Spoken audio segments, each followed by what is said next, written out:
Sama ya? B-nya sama. Ini Profesor, Oi, apa banyak yang bilang viewers tuh, oh si Oji ngomongin nggak jelas, dia nggak tahu. Kalau misalnya Siapa Kama?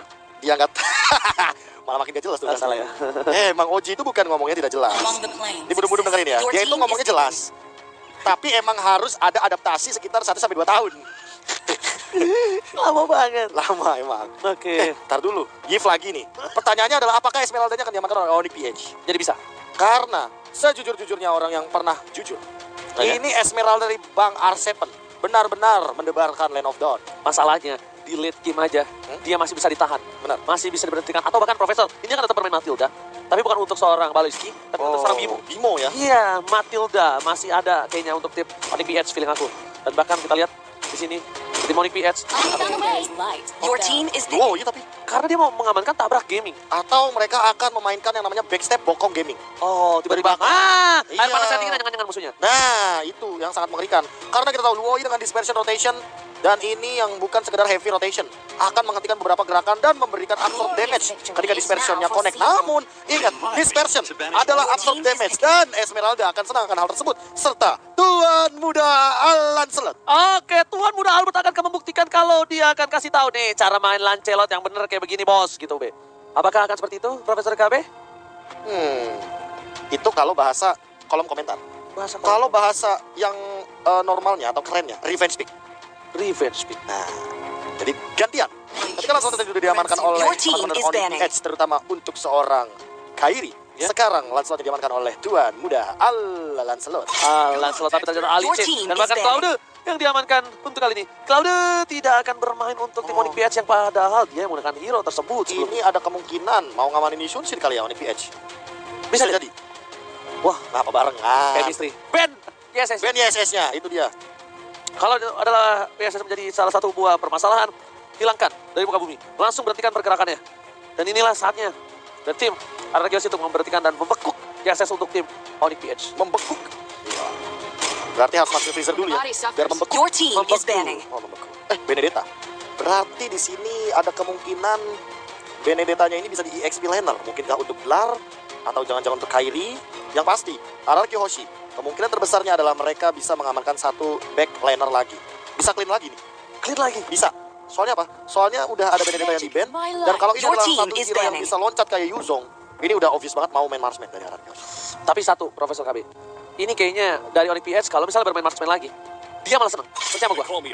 Yes, di band. Yes, Udah kita bahas tadi. amankan. Udah kita bahas sempat, YSS. Dan ini Profesor KB ya, kalau dia main MM lagi dari RRQ, ini kayaknya yang dipengenin sama Onyx PH deh. Karena alisnya nanti yang bakal menggendong. Mungkin mereka terlalu fokus sama seorang Kairi dan balik lagi seperti itu terkadang. Terus mau main apa mereka? Barats gitu. Dari tim Onyx Onyx RRQ. PH maksudnya. Oh, Onyx PH. Kalau emang mau kayak gitu. Kalau misalnya emang Ararki Hoshi bakal ngambil marksman.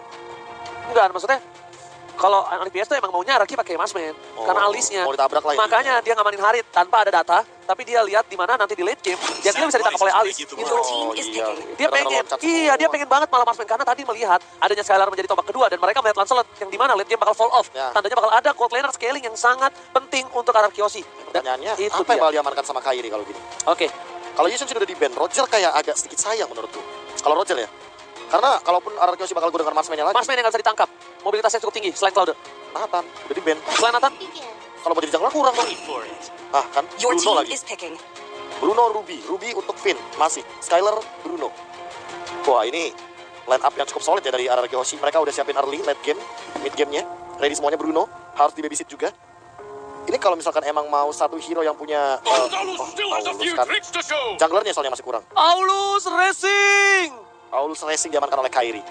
Wah, ini bakal lumayan PR nih untuk Tuan Muda Albert masuk ke dalam backline. Apalagi menyentuh ke arah seorang Aulus yang kita tahu sendiri dia punya mini Alecto Final Bow yang disebut Undying Fury. Dan bahkan satu hal lagi, Profesor, sekalinya masuk sekalipun untuk keluar dari backline itu bakal cukup sulit. Bukan hanya tentang seorang Alis, bukan hanya tentang seorang Kali, tapi dengan adanya Loyi, adanya Matilda, memberhentikan pergerakan dari Tuan Muda Albub.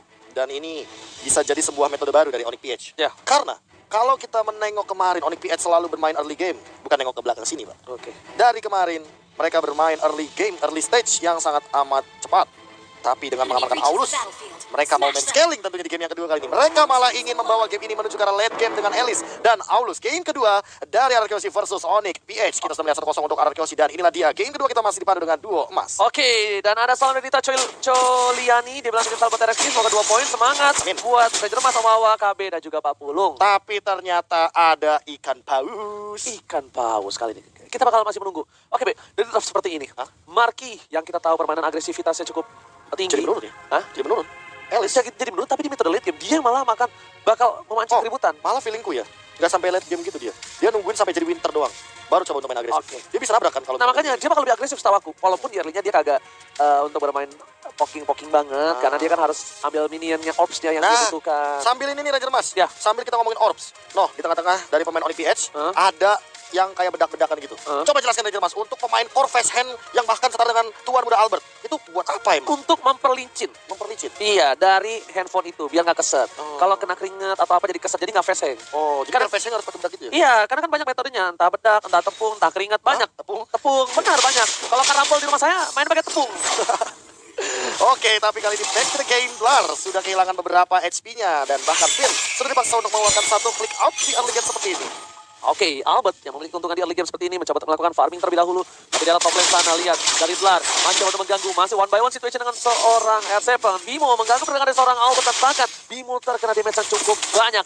Dengan setengah darah terakhir, Hart memilih untuk mundur terlebih dahulu. Para pemain dari Kumani Pias, lihat Marky mencoba dipaksa. Damage diberikan dari seorang Skylar dan bahkan first slot di dalam bottom lane. Skylar berhasil dengan stucknya. Dia menembangkan seorang Marky karena mungkin Marky di sini berpikiran bisa menumbangkan seorang Skylar di early. Tapi ingat ini Bruno early game dengan stuck 10 juga memiliki damage yang besar. Dan ingat ini adalah mantan pemain bola David Shevchenko. Yes, Shevchenko David. Bedanya ditukar doang, tapi kita lihat dari para pemain dari tim Onyx PS memilih untuk mundur dan legenda dari Italia Shevchenko berhasil melakukan first blood yang mahal menurut Dan aku. ini langsung bermain agresif dari kedua belah tim yang aku kira bakal bermain dengan hati-hati, tapi ternyata Marky masih mengamankan satu buah jungle monster gold top-nya. Finn masih bersikup ke arah bottom lane. Dia mau ngamanin gold turretnya secepat mungkin karena tersisa satu wheel lagi untuk mendapatkan sebuah keuntungan bagi Skylar. Dan Skylar lebih milih untuk mundur karena dia tahu dia sudah diri, dia butuh mana. Oke, kita bilang di sini R7 dan juga Albert berhasil mendapatkan keuntungan untuk berada di posisi starter. Tapi Blar gak tinggal diam. Blar sudah siap dan seperti Blar cuma melakukan sebuah buka vision aja. Betul sekali, mendapatkan informasi karena ingat dari Kairi-nya sendiri bahkan dia membutuhkan level 12. Sebelum itu, tentu dia tidak akan bisa melakukan teamfight jangka panjang karena War X-nya belum cukup tinggi untuk memberikan damage yang bebas. Oke, tapi Profesor, ada yang mau aku tanya sama Profesor.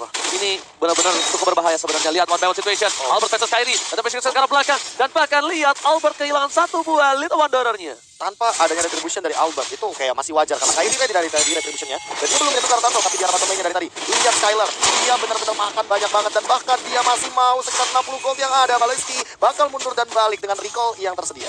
Oke, Skylar kali ini harus berhati-hati. Stucknya tidak ada untuk sementara. Tapi di dalam bottom lane sepertinya bakal menjadi satu buah turret utama yang bisa diberikan oleh untuk tim dari Arkeoshi. Ayo di depan sana, ada bahkan di depan, ada Messi ke arah belakang. Paulus Racing tidak bisa bergerak banyak. Skylar mencoba untuk mundur. Lihat isapan darahnya membuat seorang Skylar tak bisa berdaya, harus mundur kembali. Dia nggak punya mana juga Profesor. Dan ini harus lebih berhati-hati karena apa? Karena lihat damage di awalnya lumayan tinggi. Sementara lihat di arah top lane R7 dan juga keluar. Gak bakal kelar tentunya untuk one situation karena Absor bakal diambil. Yang satunya heal, yang satunya Absor. Tapi ternyata Bang Bisiko dia meng-outplay Baloyski dan hampir saja Babang R7 mendapatkan point kill-nya. Bisiko dengan hadir langsung mengganggu dengan point crystal. Point crystal juga digunakan tapi masih ada Sengam untuk regen HP dari keluar. Untungnya nggak pakai satu buah execute juga akan menjadi sesuatu yang berbeda Profesor.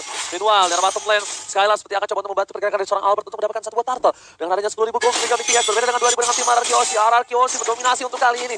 Di early game, mereka siapkan Albert. Di late game, mereka siapkan Skylar Profesor. Lihat ini dia striker bayangan V2 Bang Sin versi Skylar nih. Ini benar-benar banget kali ini. Di sisi lain Bimo dia mencoba untuk mengganggu R7 mengembalikan gold shield turret yang tadinya hilang di arah bottom lane dengan mirror di arah top lane. Lihat dari teman-teman Arkeoshi juga mulai hadir. Kalau sama digunakan langsung ada pergerakan Purify juga digunakan. Bahkan flickernya out langsung terkeluarnya nggak punya flicker lagi. Ditarik sama Bang Finn. Finn bakal mendapatkan satu dan ada dispersion rotation. Akankah dia bertahan tapi gak bisa. Baloyski harus tumbang. Ditinggalin begitu aja. Para pemain tim PS memilih untuk melakukan farming terlebih dahulu dan Kairi nggak bisa terlalu objektif gaming dan juga tidak boleh terlalu agresif karena lihat di sana Kairi masih butuh farming, Kairi masih butuh level tapi sedangkan di sisi lain Skylar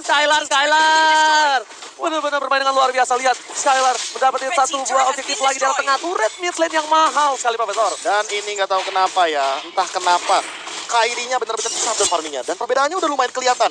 Albertnya farming dengan bebas, sementara Kairi tertinggal satu level. Dan kali ini, Purple Buff-nya bakal dimunculkan begitu saja. Langsung ada dive di belakang, surprise, padan, Psycho, tumbang, dicatat ke belakang, Baloyski masih bisa satu poin. Sementara Tuan Muda Albert, dia masih mendapatkan regen, tapi tidak untuk waktu yang bakal keluar. Langsung dapatkan poin lagi-lagi 4 harus tumbang ketika langsung disandwich dari depan dan belakang Onyx PX. Lihat itu dia serangan yang dikejutkan dari belakang yang sudah diduga-duga oleh seorang Profesor KB. Bakal ada surprise attack Bapak Ibu yang membuat 4 pemain tim Anarki harus hilang. Bahkan Skylar dia memilih untuk menahan flickernya karena dia tahu dia bakal bisa tumbang, pasti tumbang. Jadi dia relakan dirinya untuk tumbang, untuk menahan flickernya supaya teamfight yang selanjutnya ini bakal dipakai Profesor. Aduh, ini yang paling mengerikan ya, Baloiski sama Timo. Ini kayak udah satu suara banget loh, lihatin. Iya. Garis pinggirnya, oke. Diversionnya tadi, langsung connect 2. Dan Tuan Muda Albert tidak bisa berbuat banyak walaupun dia sempat mendapatkan killing spree. Tapi ternyata itu nggak cukup untuk menghindari serangan dari Delarski. Oke, tapi lihat di depan sana ya, Seven bakal coba untuk mengganggu dan ternyata tidak ada siapa-siapa. Di sisi lain, Battle diamankan RRQ. Tapi lihat goldnya langsung berbeda 1000 saja. Langsung cepat banget karena dengan shutdown yang banyak dilakukan oleh tim dari RRQ. Siap-siap untuk melakukan satu buah PTP dan Tondrong sempat kali ini tidak ada. Ada dan Tondrong doang. Para pemain dari tim Onyx PS. Mereka coba untuk dihindari dari satu balik sensornya. Dan teman dari depan. Skylar masih mau lebih lihat damage. Satu kali kebokan. Bola kulit membuat penjol Delarski. Dan Delarski juga harus respect sama dinding damage. Sementara Albert udah jadi Malefic Roar. Di menit yang ke-7, dia benar-benar langsung ingin merontokkan punggung para pemain Onyx PH. Dia benar-benar bermain dengan sangat agresif dengan slotnya dan bahkan dengan hanya satu kali tumbang. Kali ini Kairi, dia sendirian. Mau kemana? Puncture kanan kiri. Tuan Muda Albert memainkan pasifnya. Masih ada retribution juga. Berarti retribution bakal datang di sini. Bala bantuan dari teman-teman Onyx PH. Dan sementara itu Albert mendapatkan satu Malefic. Harus tumbang di depan sana. Langsung ada resistance stop. Dan sementara itu malah Bimo yang ditumbangkan. Ter-outplay Onyx PH-nya. 3 harus hilang. Dan bahkan Kairi akan korban selanjutnya. Double kill dari R7 dan 4 sudah hilang. Oh, sorry Kairi. No. Aku tidak mengincarmu tapi Baloiski lah target utama dari seorang Tuan Muda Albert. Targeting yang benar-benar bagus. Lihat langsung dipastikan. Baloiski tumbang. Dan setelah itu dia relakan dari seorang Kairinya. Kairi bukan menjadi salah satu utama target dari tim Anarki, tapi melainkan adalah side dish, Profesor. Side dish. Makanan yang bukan jadi makanan utama ya. Bukan main course-nya. Bukan main course-nya. Karena kalau misalnya main course-nya terhadap seorang Kairi, mereka bakal berhadapan dengan seorang Baloiski yang sebenarnya itu lebih berbahaya dibandingkan Kairi. Melihat teamfight dari arah Kyoshi, Profesor. Dan dia juga udah punya ancient talisman, jadi cooldown-nya nggak main-main. Dispersion-nya bisa dilontarkan berkali-kali. Apalagi ini kalau seandainya menuju ke arah NOD, mau nggak mau R7 juga nggak boleh asal-asalan untuk masuk. Walaupun dengan KDA 404 yang not found, dia tapi at least untungnya udah punya Oracle. Jadi udah aman. Regen HP-nya dan juga absorb-nya masih bisa menyelamatkan hari dari Bang Otto. Oke, tapi lihat udah terlihat ada orang di depan sana. Bimo lihat langsung berkumpul semua regroup sama-sama. Maka Tuan Muda Albert tidak boleh terlalu dive. Tuan Muda Albert tidak boleh terpancing dengan adanya pergerakan dari seorang Kairi di arah bottom lane, Profesor. Dan ingat ini dari Marky sih. Skylar harus berhati-hati karena Marky sudah mulai memasuki fase late game-nya. Walaupun udah punya Berserker Fury, walaupun udah punya Scarlet Panther, tapi apakah itu akan cukup? Karena magical damage yang diberikan dari Marky itu kan damage-nya ada yang DPS, ada yang burst damage. Habis Crime Pin yang paling kejar, dia sendirian di depan sana. Apa yang mau dia lakukan? Flick out ke belakang. Marky, oh hampir dia. Hampir dia melakukan teleportasi dengan diversion ke arah Pisiko. Kalau misalkan dia dapetin 2 tadi, itu yang berbahaya adalah Skylar dan Pisiko. Yes, Skylar sih yang lebih berbahaya. Skylar harus benar-benar dijaga untuk kali ini. Karena salah satu damage deal yang bisa menumbangkan Delarski dengan instan, menumbangkan seorang Kairi dengan instan, ini ada di Skylar untuk saat ini, Profesor. Yes, dan Skylar harus berhati-hati karena jangan sampai malah dia yang diincar. Dia tinggal dengan Juno, healing damage-nya bakal tinggi banget dan udah ketahuan dengan diversion. Akan muncul ke depan, Lordnya bakal langsung defense, tapi Lordnya dia bakal oleh Tuan. Udah Albert dari saja di poin dari belakang, Marky tidak mendapatkan siapapun. Pisiko yang bakal incar, tapi dia masih punya flicker dan masih langsung damage execution. Marky, what are you doing? Dia bakal tumbang, tertendang dari Skylar, sakit perutnya dan harus mundur dari Delarski. Pojok tapi Baloiski tertinggal seorang diri, dikejar habis-habisan, nggak boleh pulang. Mau jadi goyang Tuan Muda Albert masih mau lebih. Kita bisa sekarang belakang, lihat Baloiski, bye-bye. Baloiski, no. Masih mau dipaksa. Mulai di depan sana, tapi ternyata memberikan pergerakan dari seorang Baloiski. Jadi wah, dan juga saya lagi bisa memberikan sedikit distraction, tapi tidak bisa menemukan siapapun. Baloiski udah segala macam hal dilakukan, Profesor. Dan tapi tidak cukup untuk menghentikan pergerakan dari arah Johoshi. Lihat pola permainan agresifnya. Dan dia bisa menumbang dari depan. Akses penulisan ke belakang. Tapi kali ini, apakah Onyx PH masih mampu untuk membendung semua serangan dari arah Johoshi yang sesaat lagi Lordnya akan bergerak ke arah top lane? Oke, Lord sudah ada di arah top lane, seperti tidak mungkin didiving karena ada seorang Baloiski. Baloiski di depan sana, tidak bisa diambil dan direlakan begitu saja, Profesor. Yes, reset dari Lordnya. Mid lane juga mungkin bakal ditabrak. Sementara itu teman-teman dari arah Johoshi tidak mau gegabah. Mereka tidak mau melakukan kesalahan dan mereka akan memilih untuk mengamankan objektif daripada nggak dapat sama sekali. Mendingan dapat satu yang bisa didapatkan. Langsung lagi dengan team fight yang cukup mahal tadi, Gap berbeda 7.600 dari cuma 1.000. Benar, dan lihat Skylar, R7, Albert, mereka 3 terkaya di game kali ini. Bahkan Skylar masih belum bisa tertangkap lagi. Seperti kita udah sempat lihat tadi, dia tertangkap memang 1 kali, tapi untuk kedua kalinya, seolah R7 dan Finn itu tidak membiarkan hal tersebut terjadi. Makanya dibadani terus Skylar. Yes, memang itu yang dibutuhkan untuk kali ini. Lihat, Skylar benar-benar harus dijaga karena dia deal damage-nya benar-benar besar. Walaupun kali ini lihat, R7 dan juga Albert di posisi top 2, tapi Skylar yang bisa mecah-mecahin seluruh belakang dari tim Onyx PX. Armor-armor yang kuat, fighter-fighter yang tidak bisa ditumbangkan, itu adalah tugas Skylar, Profesor. Banyak dengan 1 kali gebokan saja. Gebokan saja karena tentunya tendangannya adalah tendangan dari langit. Langsung menuju Renekton. Tendangan lang malangkas ini tentunya dari seorang Skylar. Lihat, dia berhasil mendapatkan satu box lagi dan tandanya Albert harus menunggu untuk beberapa saat untuk teamfight kali ini. Dan seperti itu dikasih karena apa? Karena tim Arkeosi nggak mau mancing teamfight. Memilih untuk mendapatkan Lord terlebih dahulu sebelum dia memasang teamfight di arah fight selanjutnya. Ya, apalagi kan kali ini, oh enggak. Hilang Albertnya. Dia tadi mau geng Albert kayaknya. Iya. Tapi mungkin Albert juga udah menyadari bahwa dia nggak bisa kalau sendirian kayak gitu. Mau nggak mau dia bakal memilih untuk mundur dan ini bakal bermain hide and seek. Pantas nyaman ya, soalnya Albert peka ya. Albert peka, pantesan aja pantas ya. nyaman. Mengerti. Dan kayak notice gitu loh. Sadar hal-hal apa. hal-hal kecil yang sebenarnya harus dilakukan atau tidak dilakukan. Jadi perhatian Albert. Benar sekali. Oh gitu, jurusnya begitu tuan muda. Ngerti, banget ngerti ya. Pengertian-pengertian kecil, perhatian-perhatian kecil yang bisa diberikan terhadap map saja sudah seperti ini. Apalagi ya Ranger. Ya, tapi kali ini lihat ada seorang R7 yang aku bisa bilang ini masih agak terlalu jauh. Untuk R7 masih ada satu buah flicker ya Profesor ya. Lihat mencoba dilakukan ganking. Oleh Sarmunder bahkan flicker baru diomongin. Udah tidak ada flicker lagi. Larski bisa ditangkap tapi lihat Regis Sestrom harus mundur. Dan ini tandanya ada beberapa informasi yang diberikan membuat mereka harusnya bisa mendapatkan lot kali ini. Lord di 5 detik lagi. Mau nggak mau harus setup terlebih dahulu karena apa? Karena mereka punya Skylar. Tapi ingat, Skylar juga tidak boleh terkena dinding damage dari Lord terlalu banyak. Ya. Karena putaran dari Lord ini kan bisa mematikan seorang Skylar. Yang kalau nanti ternyata ada Marky, loncat, dan jangan lupa juga Baloiski. Dia punya diverse. Yes, benar banget. Lihat, air panas air dinginnya bisa benar-benar cukup berbahaya. Tapi S7 di depan sana. Informasi telah diberikan. Skylar bakal berhasil mendapatkan satu. Coba dipasang. Bimo di depan sana tertangkap. Bimo harus hilang. Tapi lihat R7. Mengganti rotasi ini diberikan oleh pemain dari tim PS1. Mudah masih bola lebih. Baloiski hilang. Satu kali sabetan monster kill. Dan tanpa ada Baloiski. Di saat Balor ini menjadi bencana. Bencana kecil karena tentunya 25 detik lagi. Harusnya Baloiski udah ready untuk melakukan teamfight selanjutnya. Windwalker sudah diamankan oleh Skylar. Bahkan Immortality dari babang R7. Ini dia bakal coba untuk kembali semuanya. Dan lihat pinjalan dapat Marky. With the transition sudah pop out. Langsung ada satu rebound manipulation. Tidak bisa lagi di Indonesia. Dan double kill dari seorang Skylar. Masih mau lebih. Lihat Kairinya. Masih punya mode halus racing. Mundur ke belakang karena dia tidak mau tumbang di depan. Ini bencana. R7 masuk terlalu dalam. Tapi terlihat ternyata Lordnya kali ini menuju ke arah belakang. Tapi Bimo tersisa di sana. Mencoba dilakukan satu popol. Menuju ke arah belakang. Dan disisek. Arkeosi berhasil membawa Indonesia ke babak selanjutnya. Pisiko. Dia menjadi camat. Bergerak. Tim lawan tentu tamat. Salam dari Bijak. Salam dari Binjai. RRQ Hoshi. Lagi dan lagi. Acil lihat dia excited banget dengan kemenangan 2-0-nya. Seolah-olah game plan-nya berhasil dari awal game karena mereka mau main agresif. Agresivitas yang cukup tinggi dan lihat Skylar. Yeay.